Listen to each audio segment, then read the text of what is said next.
are so confident and so cocky about the inadequacies of Ricochet anti-cheat that they are currently in the World Series of Warzone official Discord, where competitors are showing off what cheating software they use, what settings configuration they have, what hardware they have to mitigate them. Anti-cheat because they just know they can get away with it. And oh, trust me, it gets worse than this. If you've been anywhere near Twitter, if you've been watching anyone's streams or YouTube videos, World Series of Warzone is littered with cheaters. They are just going full-on blatant.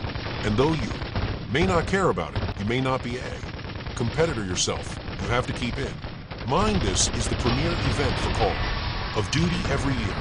Outside of like the CDL events, at the very least for Warzone, it is absolutely the premier event, smashing viewership records, sometimes getting more viewerships than the champs, seeing growth over last year. And if they are unable to even remotely mitigate cheating during this event, you have to think about what that means for your everyday public lobby, because it's bad. We knew this was coming.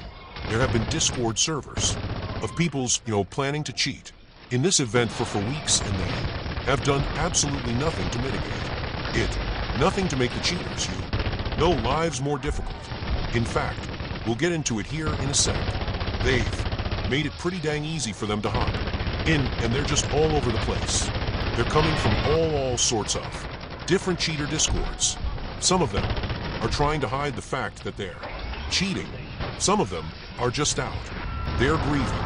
And some of them are just bragging about the tools that they use to mitigate Ricochet anti-cheat, and it's rough.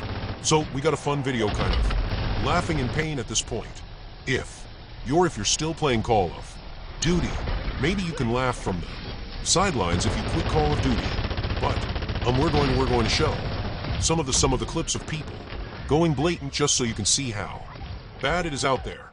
We're going to talk about the absolute lack of preparation for this tournament in terms of how they've made this the easiest thing in the world to cheat.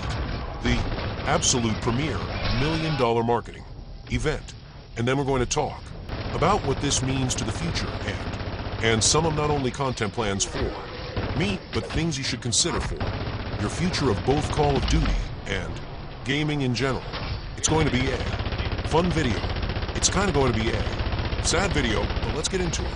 Now, let's be honest with ourselves. We all say we're going to quit Warzone, but in all reality, we need to replace Warzone until a better game comes along. We're never going to quit cold turkey.